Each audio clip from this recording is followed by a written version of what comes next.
and also want to have them put on. Yes, sir, and I agree, because it affects their employees too, and that's, Yes.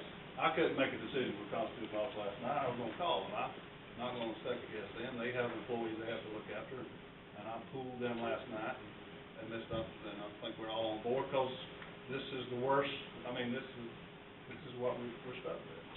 I mean, Well, we can do that. I just want 6 months later, we want to come back up here and decide who's on bill and who's not. well,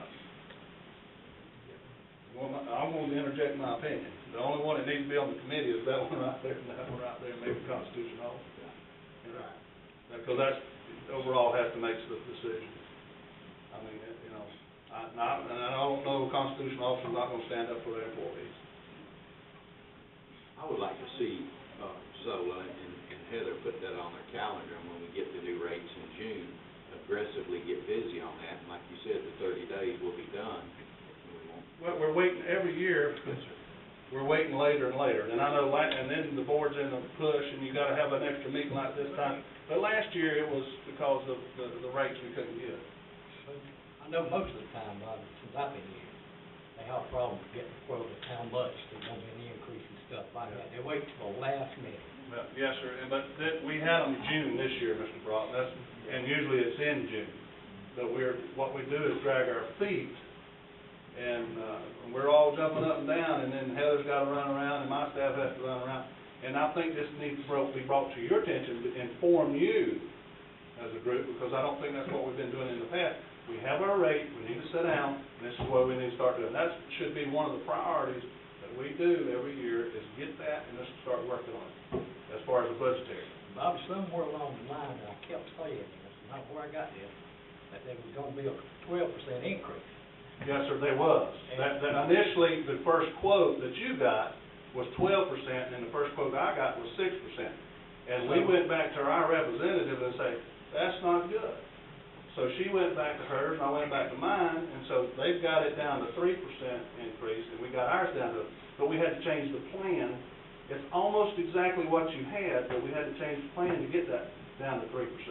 You're right, you're exactly right, Mr. Brock, that your first initial quote was a 12% increase, am I right?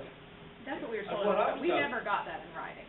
Yeah. We never got They that. said, they That was said over that the was, phone, what they were estimating. It was a preliminary thing. it was a preliminary thing that you were looking When I at a got the 12% first ones increase. in writing, they weren't that high.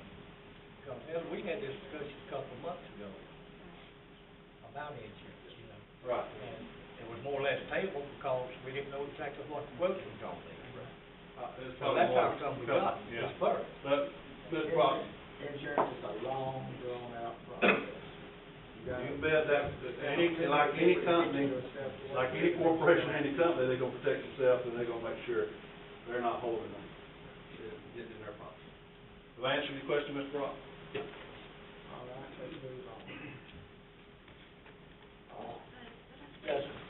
Yes, ma'am. On behalf of myself and other constitutional officers, I really would like to thank Bobby and Tracy and Steve and Heather. They've done a wonderful job. And I told you if we'd get out of this committee business, it would get done, and it did. Thank you for that. I appreciate those comments. All right, we have, you have that paper where we got to approve Bill Carter's, budget.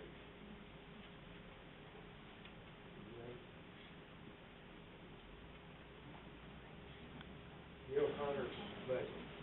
I told you, when you come to the office, that y'all have to approve the property appraisal budget prior to August 14th. It's more or less just a routine thing there.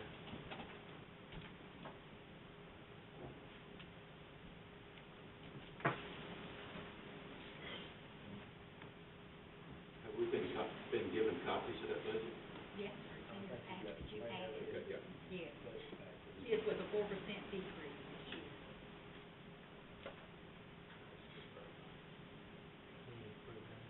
Well, I'm just telling y'all that you know, you can't appeal or anything, and you have to approve his budget before anyone else really.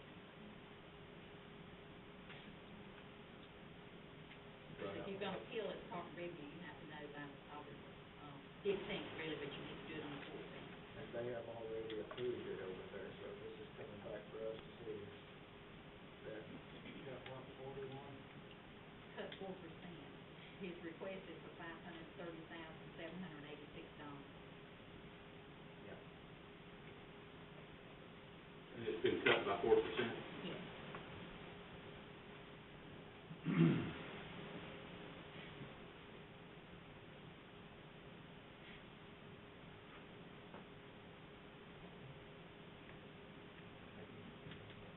Well, you've got till that time, I don't know if y'all want to, whatever, if y'all want to call a meeting or whatever on it, it's just, I'm just letting, I'm keeping y'all advised, if you want to appeal the budget.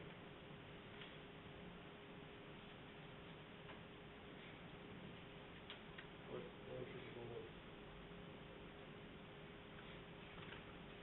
Are y'all here now? My opinion, so we don't have a vice chairman.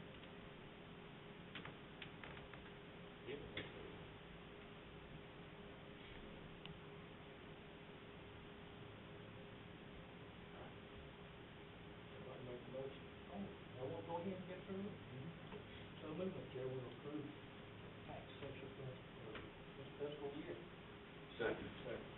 Okay, all right, I've got a second, Mr. Allen. Those in favor say aye. Aye.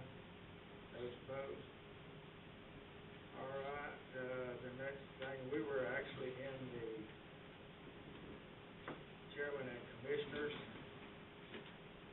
when we recessed, and there was, at that time, they had done a proposal and a second on extending a employee's probationary period. And it's decided there we need a little bit more input on it and so forth.